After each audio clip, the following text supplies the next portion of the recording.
നമസ്കാരം. വളരെ ഇമ്പോർട്ടൻ്റ് ആയിട്ടുള്ളൊരു വിഷയത്തെക്കുറിച്ചാണ് ഞാൻ സംസാരിക്കാനായിട്ട് പോകുന്നത്. കഴിഞ്ഞ ഒരു വർഷമായിട്ട് നോക്കുകയാണെന്നുണ്ടെങ്കിൽ നമ്മുടെ നാട്ടിൽ ഇൻ്റലക്ച്വൽ പ്രോപ്പർട്ടിയുമായിട്ടുള്ള സർവീസുകൾ ധാരാളം സംരംഭകർ ബിസിനസ് ആരംഭിക്കാൻ പോകുന്നവരും ബിസിനസ് ആരംഭിച്ചിട്ടുള്ളവരും അവൈൽ ചെയ്യുന്നുണ്ട്, എടുക്കുന്നുണ്ട്. കാരണം ഈ ട്രേഡ് മാർക്ക്, കോപ്പിറൈറ്റ് തുടങ്ങിയിട്ടുള്ള സർവീസുകളുടെ ഇമ്പോർട്ടൻസ് ആളുകൾ കൂടുതൽ മനസ്സിലാക്കി തുടങ്ങി. കാരണം ഒരു ബ്രാൻഡ് എത്രത്തോളം ഇമ്പോർട്ടൻ്റ് ആണെന്നുള്ളത് പല പല എക്സാമ്പിൾസ് അവരുടെ മുമ്പിൽ തന്നെ അവർക്ക് കിട്ടിയത് കൊണ്ട് തന്നെ അവർക്ക് ഈസി ആയിട്ട് മനസ്സിലാക്കാനായിട്ട് കഴിഞ്ഞു. പ്രത്യേകിച്ച് ഈ കഴിഞ്ഞ മാസം സംഭവിച്ചിട്ടുള്ള മിൽമ വേഴ്സസ് മിൽന കേസ് നിങ്ങൾ അറിഞ്ഞു കാണുമല്ലോ. ഇല്ലാന്നുണ്ടെങ്കിൽ എൻ്റെ ഒരു വീഡിയോ എക്സ്ക്ലൂസീവായിട്ട് ഞാൻ ചെയ്തിട്ടുണ്ടായിരുന്നു, അതൊന്ന് കാണാം. അപ്പം ഈ കേസ് വന്നതോടുകൂടി ആളുകൾ കുറച്ചുകൂടെ പേടിച്ചു തുടങ്ങി. കാരണം എൻ്റെ ബ്രാൻഡിനും ഇതേപോലെ സംഭവിക്കുമോ, എനിക്കും ഇതുപോലെ നോട്ടീസ് വരും, അല്ലെങ്കിൽ എൻ്റെ ബ്രാൻഡിനെയും മറ്റൊരാൾ ഇതേപോലെ കോപ്പി ചെയ്യുമോ, ഇത്തരത്തിലുള്ള പേടി കൊണ്ട് തന്നെ ആളുകൾ ഈ പറയുന്ന ട്രേഡ് മാർക്ക് ആപ്ലിക്കേഷൻസ് ഒന്നിൽ കൂടുതൽ ചെയ്യാനായിട്ട് തുടങ്ങി.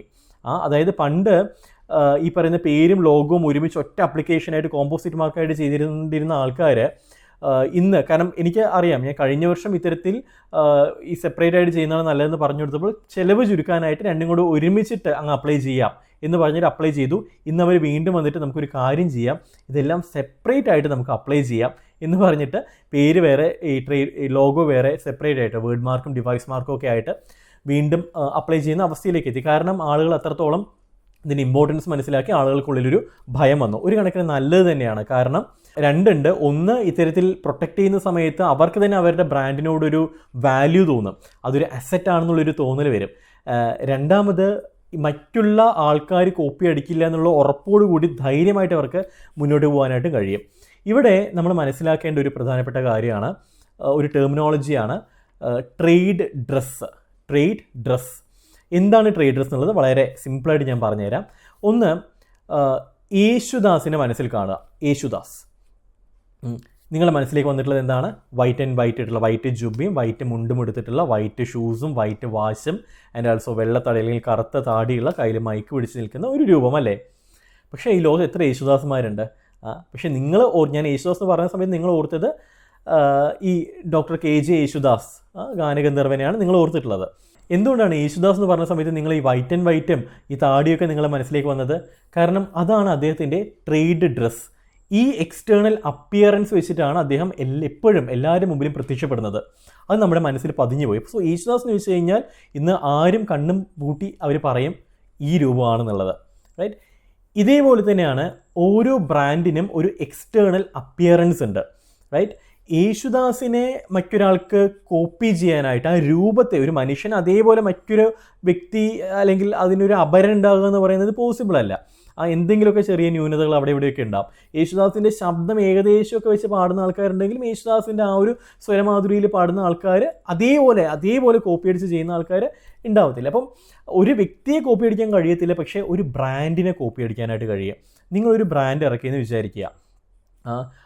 ഒരു ഉദാഹരണത്തിന് എൻ്റെ കയ്യിലൊരു വാട്ടർ ബോട്ടിലുണ്ട്, റൈറ്റ്? അപ്പോൾ ഇത് കോഫി ഡേയുടെ വാട്ടർ ബോട്ടിലാണ്. അപ്പം ഈ ഒരു വാട്ടർ ബോട്ടിൽ നിങ്ങൾ ഇറക്കിയെന്ന് വിചാരിക്കുക.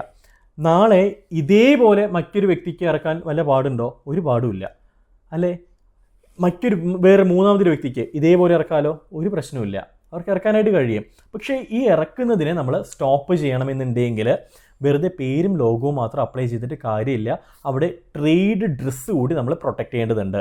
അപ്പോൾ ബ്രാൻഡിൻ്റെ ട്രേഡ് ഡ്രസ്സ് എന്താണെന്ന് വെച്ച് കഴിഞ്ഞാൽ ഞാൻ ഒരു എക്സാമ്പിൾ വെച്ചുകൊണ്ട് പറഞ്ഞുതരാം. ഇത് നിവ്യയുടെ ക്രീമാണ്, ബോഡി മിൽക്കാണ്. ഇതിൻ്റെ ട്രേഡ് ഡ്രസ്സ് എന്തൊക്കെയായിരിക്കാം? ട്രേഡ് ഡ്രസ്സ് എന്ന് പറയുന്ന ഒരു കാര്യം മാത്രമല്ല, പല കാര്യങ്ങളും കമ്പൈൻ ചെയ്തിട്ടുള്ളതാണ്.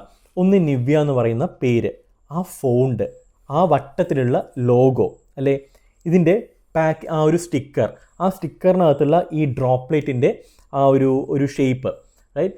ഈ ഫോണ്ട്, ഈ കളർ, ബ്ലൂ കളർ, ഈ ക്യാപ്പ്, ഈ ബോട്ടിലിൻ്റെ ഷേപ്പ്, ഇതെല്ലാം അടങ്ങുന്നതാണ് ഈ നിവ്യ എന്ന് പറയുന്ന ബോഡി മിൽക്കിൻ്റെ, ബോഡി ലോഷൻ്റെ ട്രേഡ് ഡ്രസ്സ് എന്ന് പറയുന്നത്.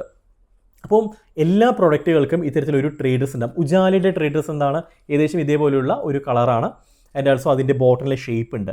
പാരച്യൂട്ടിൻ്റെ ട്രേഡ് ഡ്രസ്സ് എന്താണ്? നമ്മൾ ഓർത്ത് കഴിഞ്ഞാൽ നമ്മുടെ മനസ്സിൽ കാണും ആ ഒരു ബോട്ടിലിൻ്റെ ഷേപ്പ്, ഒപ്പം തന്നെ അതിൻ്റെ കളറ്, റൈറ്റ്?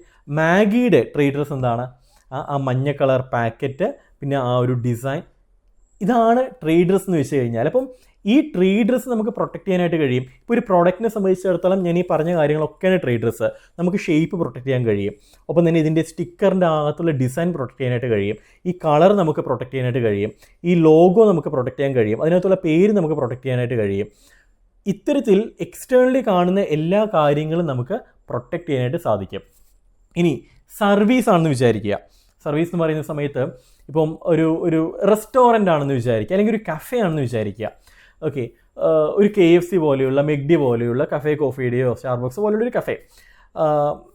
ഈ കഫേയുടെ ലേഔട്ട് നമുക്ക് പ്രൊട്ടക്ട് ചെയ്യാം. ഇപ്പം കഫേ അല്ലെങ്കിൽ സ്റ്റാർബക്സ് എടുത്ത് നോക്കാം. നമുക്ക് ഈ എറണാകുളത്തുള്ള 3-4 സ്റ്റാർബക്സ് ഉണ്ട്. എല്ലാ സ്റ്റാർബക്സിൻ്റെയും പാറ്റേൺ ഒരേപോലെയാണ് ഏകദേശം, അല്ലേ? അവരുടെ ആ ഒരു കൗണ്ടർ ഒരേപോലെയാണ്, സീറ്റിംഗ് അറേഞ്ച്മെൻറ്റ് ഏകദേശമൊക്കെ ഒരേപോലെയാണ്, ഡിസൈൻസ് ഒരേപോലെയാണ്, റൈറ്റ്? ആ ചെയേഴ്സ്, കസേരയുടെ ഷേപ്സ് ഒക്കെ ആണെങ്കിൽ ഒരേപോലെയാണ്. ഇത് നമുക്ക് പ്രൊട്ടക്ട് ചെയ്യാം. ഇത് പ്ലാന്റ് ലേഔട്ട് നമുക്ക് പ്രൊട്ടക്ട് ചെയ്യാനായിട്ട് കഴിയും. ഇനി കളർ കോമ്പിനേഷൻ, ഒരു റെസ്റ്റോറൻറ്റിനകത്തുള്ള കളർ കോമ്പിനേഷൻ നമുക്ക് പ്രൊട്ടക്ട് ചെയ്യാൻ കഴിയും. പ്രത്യേകിച്ചും ഫ്രാഞ്ചൈസിയൊക്കെ എടുക്കുന്നവരെ സംബന്ധിച്ചിടത്തോളം അത് ഇമ്പോർട്ടൻ്റ് ആണ്. കാരണം എല്ലാ ഫ്രാഞ്ചൈസീസിലും ഈ പറയുന്ന ഒരേ യൂണിഫോം ആയിട്ടുള്ള കളർ കോമ്പിനേഷനും ലേഔട്ടും ഒക്കെയാണ് ഫോളോ ചെയ്യേണ്ടത്. ഇത് പ്രൊട്ടക്ട് ചെയ്യാം. പ്രൊട്ടക്ട് ചെയ്യാത്ത പക്ഷം സംഭവിക്കുന്നത് മറ്റൊരാൾക്ക് വേണമെന്നുണ്ടെങ്കിൽ ഈ പറയുന്ന ലേഔട്ട് കോപ്പി അടിച്ചിട്ട് അവർക്ക് നിങ്ങളുടെ അപരനായിട്ട് മാറാൻ കഴിയും. പ്രൊഡക്റ്റിന് ഈ പറയുന്ന എക്സ്റ്റേണലി കാണുന്ന കാര്യങ്ങളെല്ലാം നമുക്ക് പ്രൊട്ടക്ട് ചെയ്യാം, പക്ഷേ സർവീസ് സംബന്ധിച്ചിടത്തോളം ഇത് നമുക്ക് പ്രൊട്ടക്ട് ചെയ്യാൻ കഴിയും. ഇനിയിപ്പം അതെല്ലാം വേറൊരു കൺസൾട്ടിങ് ഫേമൊക്കെ ആണെന്നുണ്ടെങ്കിൽ നിങ്ങളുടെ പോസ്റ്റർ ഡിസൈൻ ഉണ്ടാവും, അത് നിങ്ങൾക്ക് പ്രൊട്ടക്ട് ചെയ്യാനായിട്ട് കഴിയും. ഇത്തരത്തിൽ ആളുകൾ നിങ്ങളുടെ ബ്രാൻഡുമായിട്ട് അസോസിയേറ്റ് ചെയ്തിട്ട് ഫീൽ ചെയ്യുന്ന, കാണുന്ന കാര്യങ്ങളെല്ലാം നിങ്ങൾക്ക് ട്രേഡ് പ്രൊട്ടക്ട് ചെയ്യാനായിട്ട് സാധിക്കും. അവിടെ നിങ്ങൾക്ക് മ്യൂസിക് പ്രൊട്ടക്ട് ചെയ്യാനായിട്ട് സാധിക്കും. ഒരു ജിങ്കിളൊക്കെ നിങ്ങൾ ചെയ്തിട്ടുണ്ടെങ്കിൽ പ്രൊഡക്റ്റുമായി ബന്ധപ്പെട്ട് അത് പ്രൊട്ടക്ട് ചെയ്യാനായിട്ട് കഴിയും. മണം പ്രൊട്ടക്ട് ചെയ്യാനായിട്ട് കഴിയുമോ എന്നുള്ളൊരു ചോദ്യമാണ്. മണം പ്രൊട്ടക്ട് ചെയ്യണമെന്നുണ്ടെങ്കിൽ ഈ പറയുന്ന ട്രേഡ് മാർക്കിനകത്ത് ഒരു ടെർമിനോളജി ഉണ്ട്. ട്രേഡ് മാർക്കിൻ്റെ ഡെഫിനിഷനിൽ ഗ്രാഫിക്കൽ റെപ്രസെൻറ്റേഷൻ. ഗ്രാഫിക്കലി നമുക്ക് ഏതൊരു കാര്യം റെപ്രസെൻറ്റ് ചെയ്യാൻ കഴിയണം. ഇതെല്ലാം നമുക്ക് ഗ്രാഫിക്കൽ റെപ്രസെൻറ്റ് ചെയ്യാം, അല്ലേ? പ്ലാന്റിൻ്റെ ലേഔട്ട്, ഒരു ഓഫീസ് അല്ലെങ്കിൽ നമ്മുടെ റെസ്റ്റോറൻറ്റ് ലേഔട്ട് നമുക്ക് ഗ്രാഫിക്കലി വരയ്ക്കാം. മ്യൂസിക് നൊട്ടേഷൻ നമുക്ക് ഗ്രാഫിക്കലി വരയ്ക്കാം. പക്ഷേ മണം നമുക്ക് ഗ്രാഫിക്കലി വരയ്ക്കാനായിട്ട് കഴിയുമോ? അത് വരയ്ക്കാൻ സാധിച്ചു കഴിഞ്ഞാൽ we can apply for trade mark. ഇന്ത്യയിൽ അങ്ങനെ നമുക്ക് ഇതുവരെ സാധിച്ചിട്ടില്ല, അതുകൊണ്ട് ഇന്ത്യയിൽ ഒന്നും ഇതുവരെ രജിസ്റ്റർ ചെയ്തില്ല. പക്ഷേ മറ്റ് രാജ്യങ്ങളിൽ ഈ ടെന്നീസ് ബോളിൻ്റെ ഗ്രാസിൻ്റെ സ്മെല്ല് ട്രേഡ് മാർക്കിൽ പ്രൊട്ടക്ട് ചെയ്തിട്ടുണ്ട്. അതുപോലെ തന്നെ 1-2 ചില കാര്യങ്ങൾ മാത്രം വിത്ത് സം കണ്ടീഷൻസ്, ലിമിറ്റേഷൻസ് ഈ സ്മെൽ മാർക്ക് രജിസ്റ്റർ ചെയ്തിട്ടുണ്ട്, റൈറ്റ്? സോ ബാക്കിയുള്ള എല്ലാ കാര്യങ്ങളും, ഒട്ടുമിക്ക കാര്യങ്ങളെല്ലാം നമുക്ക് ട്രേഡ് മാർക്കിൽ പ്രൊട്ടക്ട് ചെയ്യാനായിട്ട് കഴിയും. സോ ഇതാണ് ട്രേഡ് ഡ്രസ്സ് എന്ന് പറയുന്നത്. ആൻഡ് ഓൾവേസ് റിമെമ്പർ, അത്യാവശ്യം ഗ്രോത്ത് പൊട്ടൻഷ്യൽ ഉള്ളൊരു ബ്രാൻഡാണ് നിങ്ങളെന്നുണ്ടെങ്കിൽ പ്രോപ്പറായിട്ടുള്ള ഒരു ട്രേഡ് മാർക്ക് പോർട്ട്ഫോളിയോ അല്ലെങ്കിൽ ട്രേഡ് മാർക്ക് മാനേജ്മെൻറ്റ് സിസ്റ്റം നിങ്ങൾ ഉണ്ടാക്കിയെടുക്കുക. പ്രോപ്പറായിട്ടുള്ള, വെറുതെ അങ്ങ് എന്തെങ്കിലും ഒരു പേരും ഒരു ലോഗോ ഇട്ടുകൊണ്ട് ട്രേഡ് മാർക്കിന് അപ്ലൈ ചെയ്യുക എന്നുള്ളതല്ല. അത് നല്ല രീതിയിൽ ഒരു ഫുൾ ഫ്ലെഡ്ജ്ഡ് ആയിട്ടുള്ള പ്രൊട്ടക്ഷൻ കിട്ടണമെന്നുണ്ടെങ്കിൽ എത്ര ആപ്ലിക്കേഷൻസ് നമ്മൾ ഫയൽ ചെയ്യണം, എത്ര ക്ലാസ്സുകളിൽ നമ്മൾ ഫയൽ ചെയ്യണം, അതിൽ ഏതെല്ലാം കാര്യങ്ങൾ നമ്മൾ എടുത്ത് സെപ്പറേറ്റ് ആയിട്ട് നമ്മൾ ഫയൽ ചെയ്യണം, ഇത് ഫയലിംഗ് സ്ട്രാറ്റജി എങ്ങനെയായിരിക്കണം. ചില ബ്രാൻഡ്സൊക്കെ ഞാൻ കണ്ടിട്ടുണ്ട്, ആ പേര് കിട്ടാൻ ബുദ്ധിമുട്ടായിരിക്കും. അപ്പോൾ അവരെന്ത് ചെയ്യുന്നു, പേരും ലോഗോയും കൂടെ കമ്പൈൻ ചെയ്തിട്ട് അത് യൂസ്ഡ് ഹോൾ എന്ന് പറഞ്ഞിട്ട് ഒരു ലിമിറ്റേഷൻ അല്ലെങ്കിൽ കണ്ടീഷൻ എഴുതിയിട്ട് കൊടുക്കും, അപ്ലൈ ചെയ്യും. എന്ന് വെച്ച് കഴിഞ്ഞാൽ ഉദാഹരണത്തിന് നിവ്യ എന്ന് എഴുതിയിട്ട് വട്ടം എഴുതിയിട്ടുണ്ട്. അപ്പോൾ നിവ്യ എന്ന് പറയുന്ന പേര് കിട്ടില്ല എന്ന് വിചാരിക്കും, ഓൾറെഡി ആരൊക്കെ എടുത്തിട്ടുണ്ട് അല്ലെങ്കിൽ ഇതുമായി സാമ്യം വരുന്നൊരു പേര് എടുത്തിട്ടുണ്ട്. അപ്പോൾ എന്ത് ചെയ്യുന്നു, ഈ പറയുന്ന നിവ്യ എന്ന് എഴുതിയിട്ടുള്ളതും ഈ പറയുന്ന വട്ടത്തിലുള്ള ഷേപ്പും കളറും എല്ലാം കൂടെ വെച്ചുകൊണ്ട് അപ്ലൈ ചെയ്യുന്നു, ലോഗോ അപ്ലൈ ചെയ്യുന്നു. എന്നിട്ട് കണ്ടീഷൻ എഴുതുന്നു, ഇത് മൊത്തത്തിലാണ് യൂസ് ചെയ്യുന്നത്, സെപ്പറേറ്റ് ചെയ്യത്തില്ല. അതിനർത്ഥം എന്താണ്, നിവ്യ എന്ന് പറയുന്ന പേര് നമുക്ക് സെപ്പറേറ്റ് ചെയ്ത് കഴിഞ്ഞാൽ അതിന് നമുക്ക് പ്രൊട്ടക്ഷൻ കിട്ടത്തില്ല, മറ്റൊരാളെ കോപ്പി ചെയ്യാം. ഈ പറയുന്ന കളറും ഷേപ്പും മറ്റൊരാൾക്ക് വേണമെങ്കിൽ കോപ്പി ചെയ്യാം. ഇങ്ങനൊരു പ്രശ്നമുണ്ട്. അപ്പോൾ ഈ ട്രേഡ് മാർക്ക് കൊണ്ട് വല്ല ഗുണമുണ്ടോ? ഇല്ല.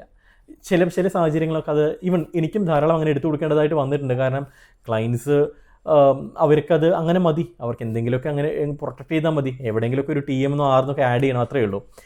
അതിൻ്റെ ശരിക്കുള്ളൊരു കോർ എന്താണ് മനസ്സിലാക്കിയിട്ടില്ല. കാരണം അത് മനസ്സിലാക്കി കഴിഞ്ഞാൽ അവർ പേര് മാറ്റേണ്ടതായിട്ട് വരും, പുതിയ പേരിലേക്ക് കടക്കേണ്ടതായിട്ട് വരും, കിട്ടാൻ സാധ്യതയുള്ള പേര് നോക്കേണ്ടതായിട്ട് വരും, അതിന് മൾട്ടിപ്പിൾ ആപ്ലിക്കേഷൻസ് ഫയൽ ചെയ്യേണ്ടത് വരും, ഡെഫിനറ്റ്ലി അഡീഷണൽ ഫീസസ് വരുന്നുണ്ടാവും. അപ്പം അതൊക്കെ താങ്ങണ്ടേ എന്ന് വിചാരിച്ചിട്ട് അവർ എളുപ്പ പണിക്ക് ഇങ്ങനെ കാര്യം ചെയ്യാൻ നോക്കും. അപ്പം അത്യാവശ്യം പൊട്ടൻഷ്യൽ ഒരു ബിസിനസ്സാണ് നിങ്ങളുടേതെന്നുണ്ടെങ്കിൽ നിർബന്ധമായിട്ടും ഒരു proper trademark portfolio build ചെയ്യുക, അത് പ്രോപ്പറായിട്ട് ഫോളോ അപ്പ് ചെയ്യുക. ട്രേഡ് മാർക്ക് ആപ്ലിക്കേഷൻ ഫയലിംഗ് എന്ന് പറയുന്നത് it's not a single time process, അതൊരു ലോങ് ടേം പ്രോസസ്സാണ്.